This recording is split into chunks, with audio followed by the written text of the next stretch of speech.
Noticia devastadora para el mundo neoliberal. El Financiero no es Pravda, no es un periódico cubano. México es la oportunidad número 1 de inversión para JP Morgan, dice Jamie Dimon. El CEO destacó que el banco ha duplicado el capital invertido en nuestro país en los últimos 6 años. Y no es poca cosa, porque JP Morgan Chase, que es la unión del Chase Manhattan Bank y JP Morgan, es el banco más grande de los Estados Unidos. El banco más grande de los Estados Unidos dice que si pensaría o si pudiera pensar en una nación en donde se debiera invertir, esa es México. No, diría la oposición al presidente. El señor presidente, director general de JP Morgan, es un loco y un desaforado, que no se da cuenta de que México es un caos, que está cerca de convertirse en Venezuela y que el abismo se avisora a 3 metros. Ellos tienen razón y no el señor del JP Morgan. Pues este dice que además, vean cómo no hay borracho que coma lumbre. Solamente los malos mexicanos que critican al gobierno y que seguramente ganan mucho dinero, pero no lo dicen. Porque JP Morgan, en 6 años, en el tiempo en el que ha estado Andrés Manuel López Obrador al frente de México, nada más y nada menos, en un país que dicen ellos cercano al comunismo y donde los disidentes van al gulag, ha duplicado el capital invertido. ¿En qué nación sucede eso? Y bueno, el gobierno informa que México recibió 29 mil millones de dólares de inversión extranjera directa durante el primer semestre de 2023. Dicen los opositores que no hay inversión extranjera y cada cuanto dicen que esta se reduce escandalosamente.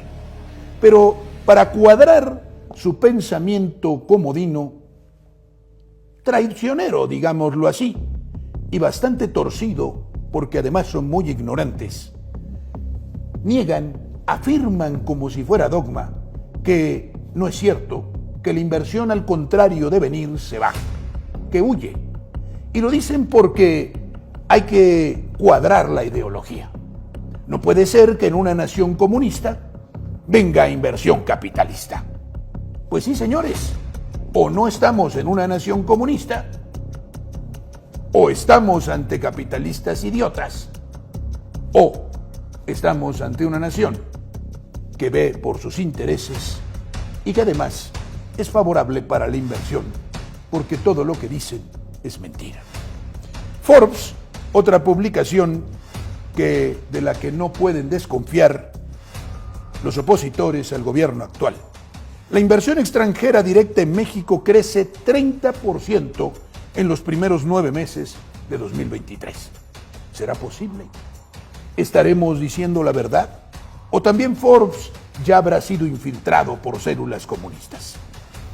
La inversión extranjera directa entre enero y septiembre asciende a 32.926 millones de dólares, según cifras preliminares de la Secretaría de Economía. Nada más el 30%. ¿Qué hacían mal los neoliberales que ni el neoliberalismo les salía bien? ¿Qué hacían mal los neoliberales que ni las cifras macroeconómicas les cuadraban? El economista, México es el 11º país con más inversión extranjera directa. Y este asunto es reciente, aunque es de hace 3 meses, se va reportando la inversión extranjera directa por trimestre. Pero aquí lo ven ustedes, ya estamos convertidos en el 11º país con más inversión extranjera. Yo desearía que esa inversión fuera mexicana. Yo desearía que el verdadero empresariado nacional, que lamentablemente ha quedado reducido a pocos valientes que sí se la juegan por México, invirtiera mucho más en México. Yo desearía que el sector privado, además del público, colaborara con e hiciera grande a México. Yo desearía que nos trajera tecnología nueva, que industrializara nuestra nación, que diera grandes empleos. y que no renunciara a la grandeza convirtiéndonos en un país maquilador.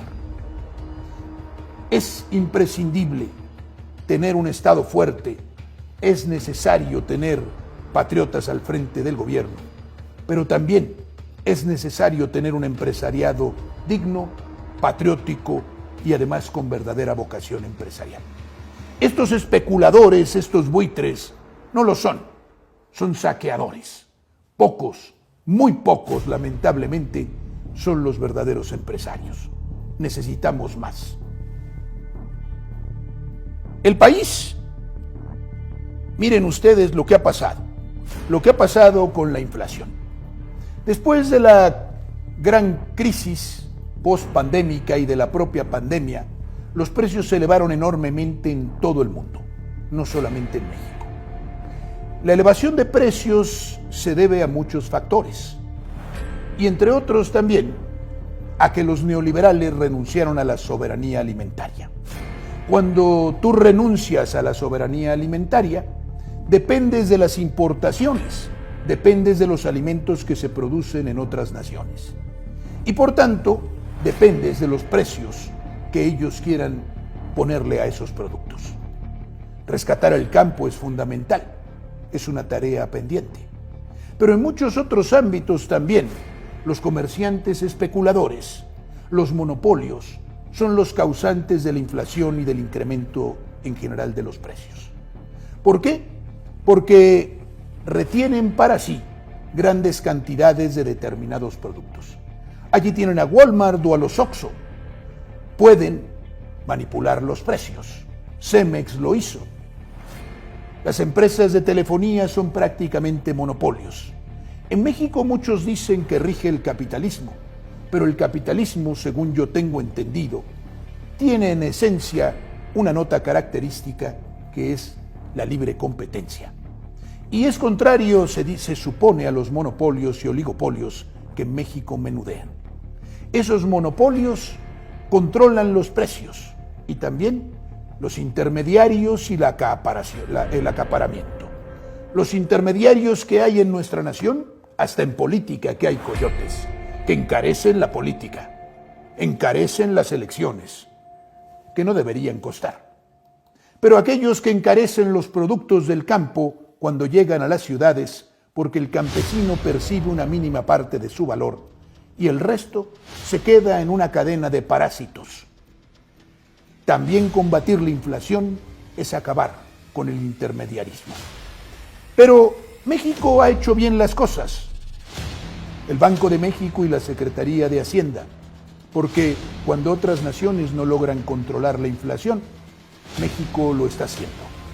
Y después de haber tenido una inflación cercana al 9%, hoy, en octubre, la tenemos del 4,26% y sigue bajando.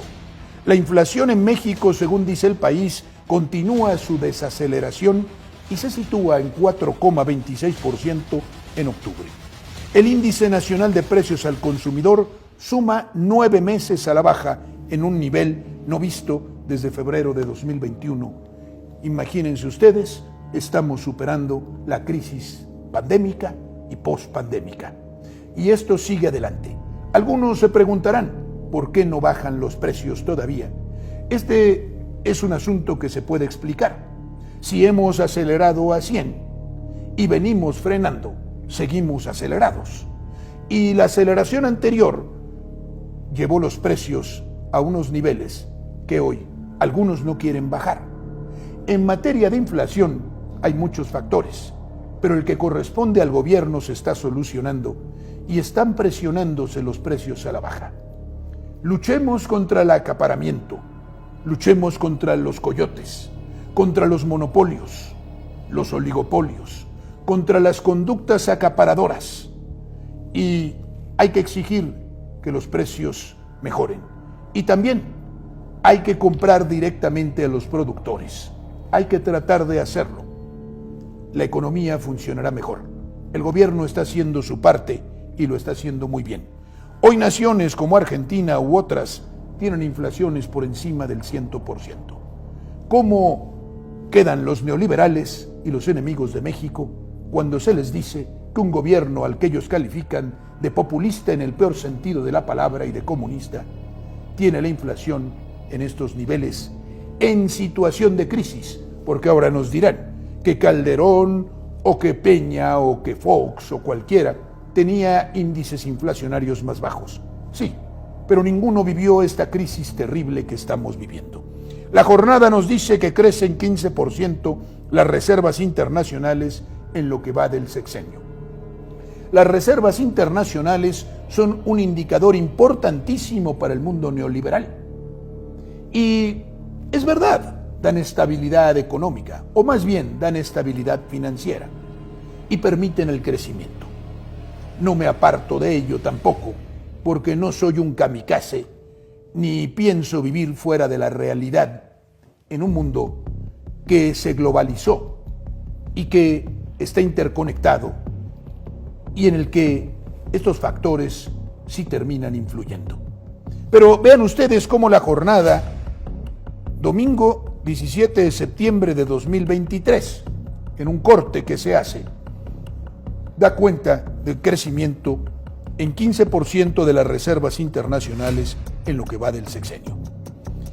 Y miren ustedes lo que dice el Fondo Monetario Internacional, que debo decir que la tríada diabólica, la que sojuzgó a la humanidad después de la Segunda Guerra Mundial, después de Bretton Woods, en que se dio a luz a estos organismos que sojuzgaron a los pueblos y que les impusieron la terrible cadena de la usura, que algún día aquí examinaremos, y yo prometo que el año que viene traeré a este programa a uno de los expertos o de los más grandes expertos a nivel mundial, o al menos en Latinoamérica, en materia de deuda externa, para que nos platique qué es lo que esto es. La cadena de la usura, es decir, los organismos financieros internacionales que corrompían gobiernos, que presidían naciones que no necesitaban préstamos. Contrataban préstamos, se beneficiaban de ellos y esclavizaban a sus naciones, porque el usurero no quiere que se le pague la deuda, sino al contrario, que nunca se le pague para seguir cobrando intereses usurarios, para seguir ganando en esa locura que debería pararse, en esa locura en la que el dinero da a luz dinero y genera dinero. Una verdadera locura, un despropósito. Sin embargo, el Fondo Monetario Internacional, oigan neoliberales, oigan enemigos de este gobierno, el directorio ejecutivo del Fondo Monetario Internacional concluye la consulta del artículo 4 con México correspondiente a 2023 y publica esto el 1 de noviembre de 2023, hace pocos días. El 30 de octubre el directorio ejecutivo del Fondo Monetario Internacional concluyó la consulta del artículo 4 con México. La economía mexicana está en medio de una expansión generalizada. Se espera que el crecimiento sea del 3.2% en 2023. Impulsado por un consumo e inversión privada robustos, con notable fortaleza en los sectores de servicios y construcción y la producción de automóviles. La tasa de desempleo ha caído al 2.7%. La política monetaria proactiva y la disminución de los precios mundiales de las materias primas están facilitando la desinflación. Este es el México que nos venden los opositores al gobierno actual. Pero si el propio Fondo Monetario Internacional, el propio fondo, está diciendo que México va muy bien y que le va a ir mejor en los años por venir y que este gobierno está haciendo bien las cosas, ¿le creerán?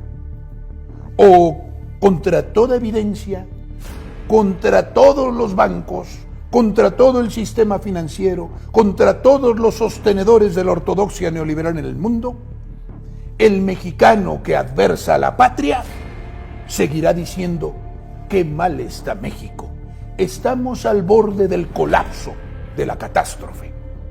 Vaya que a la traición se suma la estupidez. Y seguimos adelante.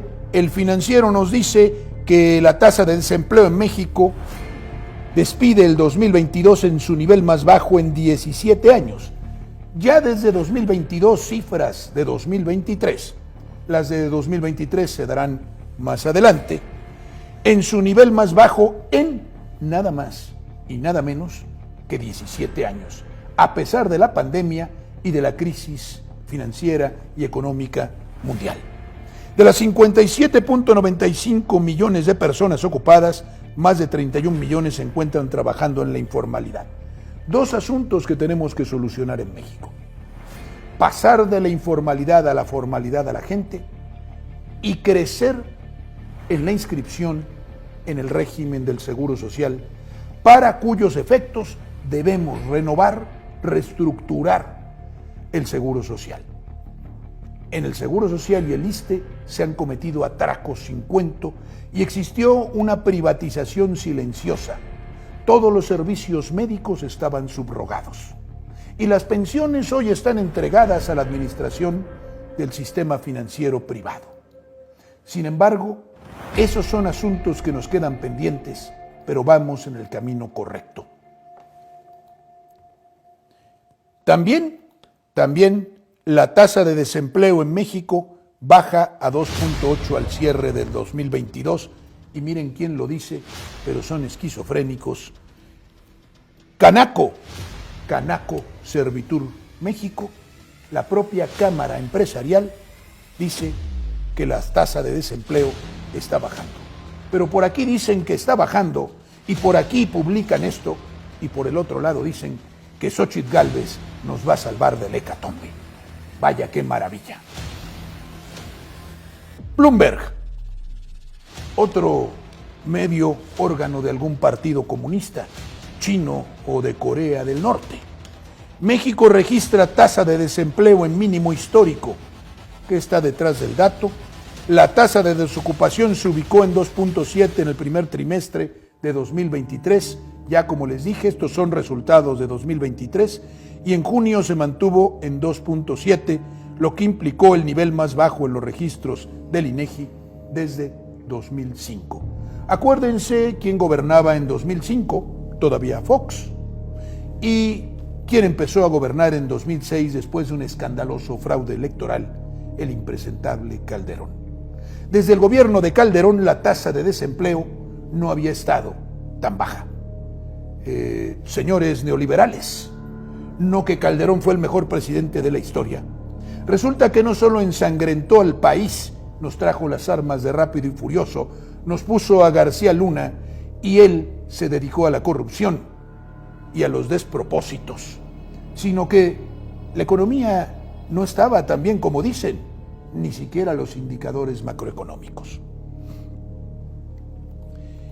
Y adelante, Forbes nos dice que el Producto Interno Bruto de México en 2023, los analistas prevén un crecimiento, perspectiva de crecimiento al 2%.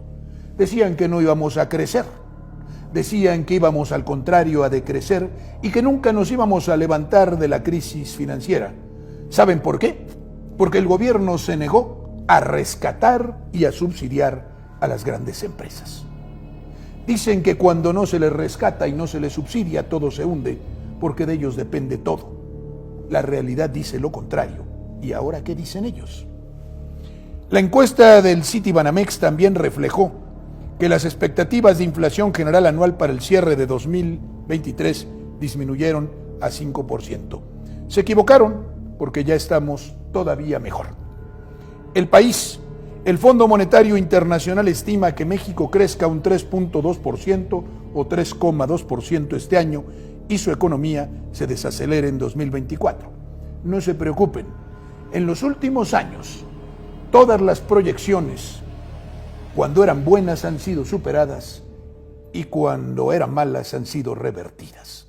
Así es de que confiemos en nuestro presidente, confiemos en el buen manejo de la economía que están haciendo el Banco de México y la Secretaría de Hacienda, porque los resultados están a la vista.